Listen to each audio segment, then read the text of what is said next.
સુરતમાં રસ્તાના કિનારે શાકભાજી વેચતી હતી, કારણ કે હું વિધવા હતી. પતિના અવસાન પછી જીવન ખૂબ એકલું બની ગયું હતું. દરરોજ એક યુવાન મારી પાસે શાક લેવા આવતો. તે શાંત સ્વભાવનો, વિનમ્ર અને ખૂબ સુંદર હતો. ધીમે ધીમે તે મારી સાથે વાતો કરવાનું શરૂ કરતો ગયો.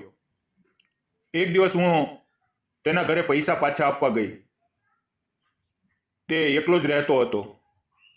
સાંજના 6:30 વાગ્યા હતા.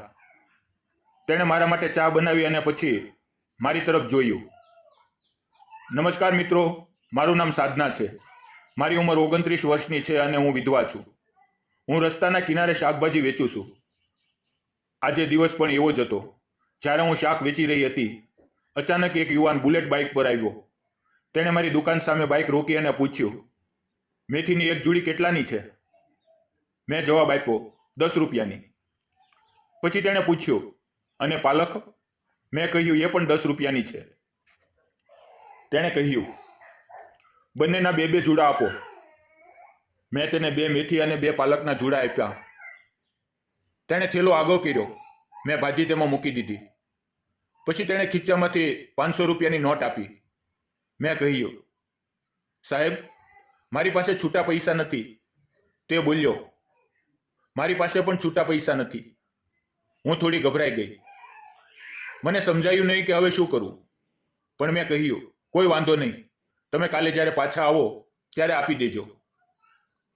તે યુવાને ખૂબ ઈમાનદારીથી અને આત્મવિશ્વાસપૂર્વક કહ્યું, તમે આ 500 રૂપિયા રાખો. જ્યારે તમારી પાસે છૂટા થાય ત્યારે આપી દેજો. 1-2 દિવસ પછી આપો તો પણ ચાલશે. તેના ચહેરાની સચ્ચાઈ અને ભરોસો જોઈને મને સમજાયું નહીં શું કરવું. પણ અંતે મજબૂરીમાં મેં તે નોટ રાખી લીધી. મારે તેને 460 પાછા આપવાના હતા. તે બુલેટ પર ચશ્મા પહેરેલો, મજબૂત શરીરનો, ગોરો અને ખૂબ આકર્ષક લાગતો હતો. જતા સમયે તેણે સ્મિત આપ્યું અને ચાલ્યો ગયો. એ સાંજે હું ઘરે આવી. હું એકલી જ રહેતી હતી. પતિના અવસાન પછી મારું જીવન ખૂબ શાંત અને અંદરથી તૂટી ગયું હતું. એ રાત્રે ભોજન કરીને જ્યારે સૂવા ગઈ ત્યારે તેનો ચહેરો વારંવાર મારી આંખ સામે આવતો રહ્યો. કોણ હતો એ યુવાન? આજકાલ કોણ આટલો ભરોસો કરે છે? લોકો 1 રૂપિયાના માટે પણ ઝઘડે છે અને તેણે વિચાર્યા વગર 500 રૂપિયા આપી દીધા. બીજે દિવસે હું હંમેશાની જેમ રસ્તા કિનારે શાક વેચવા બેઠી. લગભગ સાંજે 4 વાગ્યાની આસપાસ એ જ યુવાન ફરી આવ્યો. આ વખતે મેં પહેલાથી જ 460 અલગ રાખ્યા હતા. જ્યારે તે આવ્યો ત્યારે મેં પૈસા આપવાનો પ્રયાસ કર્યો, પણ તેણે કહ્યું, રહેવા દો, આજે મારે વધુ શાક જોઈએ. તેણે મારી પાસેથી રીંગણ, બટાટા અને મેથી લીધી. તે બોલ્યો, ગઈકાલની મેથી અને પાલક ખૂબ સ્વાદિષ્ટ હતી, એકદમ તાજી. હું હસીને બોલી, મારી પાસે હંમેશા તાજું શાક જ હોય છે. તેણે મારી પ્રશંસા કરી અને કહ્યું, હવે હું બીજે ક્યાંયથી શાક નહીં લઉં. તમારા જેટલું તાજું શાક ક્યાંય નથી મળતું. તેણે 60 રૂપિયાનું શાક લીધું. તો મેં તેને 400 પાછા આપ્યા. તેણે કહ્યું, આ પણ તમે જ રાખો. પણ મેં આગ્રહપૂર્વક તેને પૈસા પાછા આપી દીધા.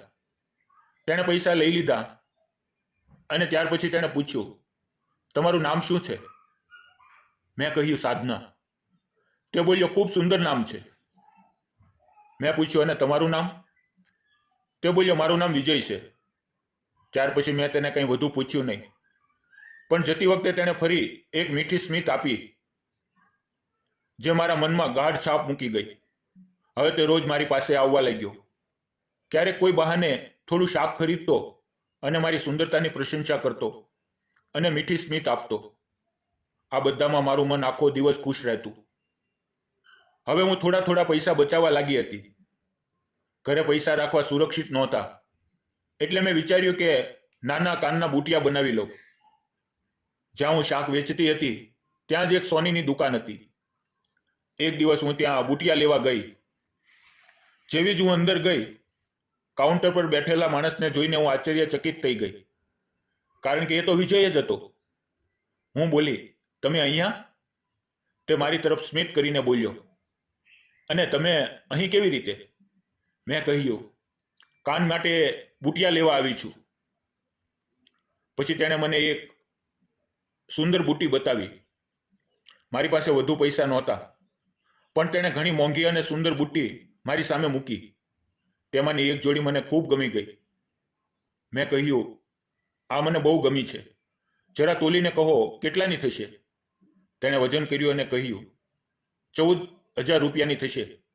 હું ચોંકી ગઈ, કારણ કે મારી પાસે ફક્ત 9,000 હતા. મેં કહ્યું, મારી પાસે એટલા રૂપિયા નથી, કંઈક ઓછા ભાવની બતાવો. ત્યાર પછી તેણે મને પૂછ્યું, તમારી પાસે કેટલા રૂપિયા છે? મેં કહ્યું, 9,000. તેણે તરત કહ્યું, જેટલા છે એટલા આપો, બાકીના પછી જોઈ લઈશું, અને ના આપો તો પણ ચાલશે. મેં કહ્યું, એવું કરવાથી મને સારું નહીં લાગે. પણ તેણે ખૂબ આગ્રહ કર્યો અને અંતે મેં ના ઈચ્છતા હોવા છતાં તેને 9,000 રૂપિયા આપ્યા. તેણે તેમાંથી પણ 1,000 પાછા આપ્યા અને કહ્યું, બાકી પછી આપી દેજો, અને ના આપો તો પણ ચાલશે. મેં કહ્યું, એવું કેવી રીતે? હું તમને જરૂરથી પૈસા આપીશ. તેણે ફક્ત સ્મિત આપ્યું. તે સ્મિતમાં એક અલગ જ હતું.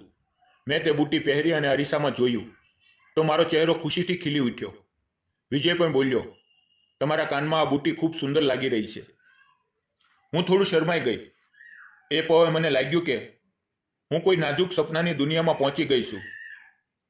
હું ગોરી, પાતળી અને સાદા કપડામાં પણ સ્વચ્છ દેખાતી હતી. પણ વિજયની નજરમાં મારી સુંદરતા કંઈક અલગ જ અર્થ ધરાવતી હતી. મેં બુટ્ટી પેક કરાવી અને દિલથી તેનો આભાર માન્યો.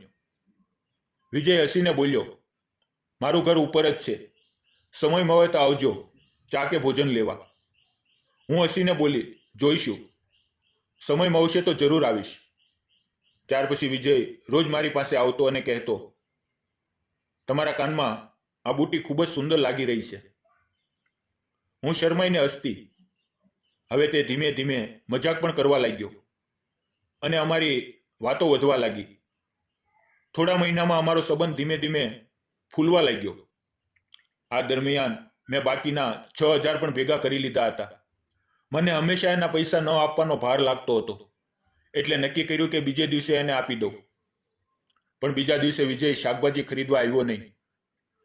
આખો દિવસ મેં રાહ જોઈ, પણ એ ક્યાંય જોવા મળ્યો નહીં. સાંજે હું તેની દુકાન પર ગઈ. દુકાન બંધ હતી. મેં ઘડિયાળમાં જોયું, 6:30 વાગ્યા હતા. મને યાદ આવ્યું કે એકવાર વિજયે કહ્યું હતું કે મારું ઘર ઉપર જ છે, સમય મળે તો આવજો. હું થોડી ગભરાઈ ગઈ. વિચાર કરીને ઉપર ગઈ અને બેલ વગાડી. પ્રથમ વાર, બીજી વાર ને ત્રીજી વાર.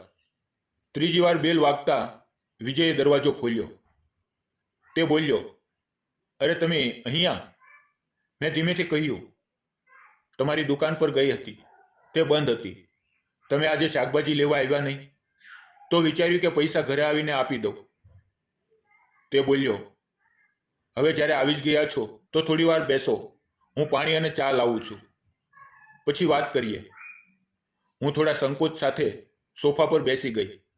તેનું ઘર સુંદર હતું, જાણે કોઈ મહેલ હોય. મને લાગ્યું કે આ માણસ કેટલો મોટો હશે, પણ કેટલી સાદગીથી વાત કરે છે. થોડી વારમાં વિજય પાણી અને ગરમ ચા લઈને આવ્યો.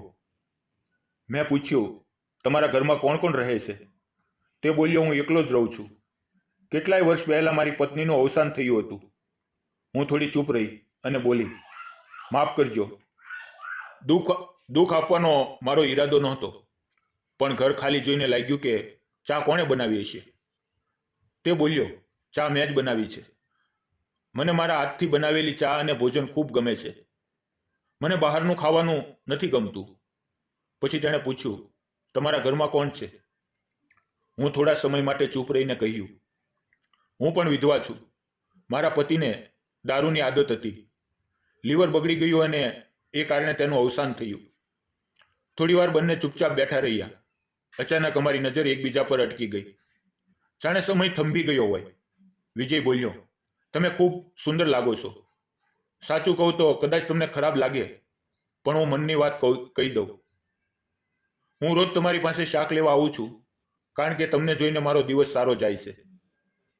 તમારું સ્મિત, તમારી વાતો, બધું જ મને ગમે છે. મને તમારાથી પ્રેમ થઈ ગયો છે. તેના શબ્દો સાંભળીને મારી આંખોમાં આંસુ આવી ગયા. વિજય નજીક આવ્યો અને આંસુ લૂછીને પૂછ્યું, શું થયું? કેમ રડો છો? મેં કહ્યું, તમને મારામાં શું દેખાયું? હું તો ફૂટપાથ પર શાક વેચતી વિધવા છું અને તમે સોનાની દુકાનના માલિક, સંપત્તિ ધરાવતા માણસ છો. તમને તો વધુ સારી સ્ત્રીઓ મળી શકે છે. તે બોલ્યો, હા, કદાચ સુંદર સ્ત્રીઓ મળી જાય, પણ તમારી જેમ પોતાના પગ પર ઊભી રહેનારી, કોઈ પર ભાર ન બનનારી, ખુલ્લા દિલથી હસનારી અને સાચા દિલથી પ્રેમ કરનારી સ્ત્રી મળી શકે તેમ નથી. તેના શબ્દોએ મને અંદર સુધી સ્પર્શી લીધી. હું લાગણીઓમાં વહી ગઈ અને એને ભેટી લીધી. તેણે આશ્ચર્યથી જોયું તો મેં ધીમેથી કહ્યું, મને પણ તમે ખૂબ ગમો છો. ત્યાર પછી અમે નિયમિત મળવા લાગ્યા. અમારો પ્રેમ વધતો ગયો. હવે એકબીજા વગર રહેવું અશક્ય લાગતું હતું. તેથી અમે નક્કી કર્યું કે અમે લગ્ન કરીશું. થોડા જ દિવસમાં અમે કોર્ટ મેરેજ કરી લીધી. આજે અમે સાથે છીએ, ખુશ છીએ.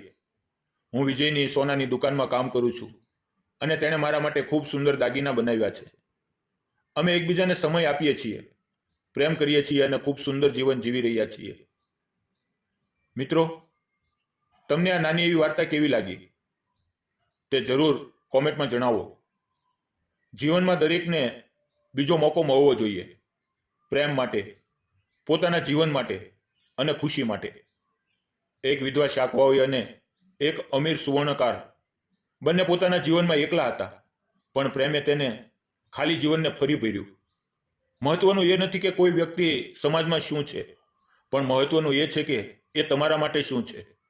દિલ જોડાય છે, સંબંધ બને છે. પ્રેમ ક્યાંય પણ ક્યારેય પણ થઈ શકે છે. ફક્ત મનથી એને અપનાવવાની તૈયારી હોવી જોઈએ.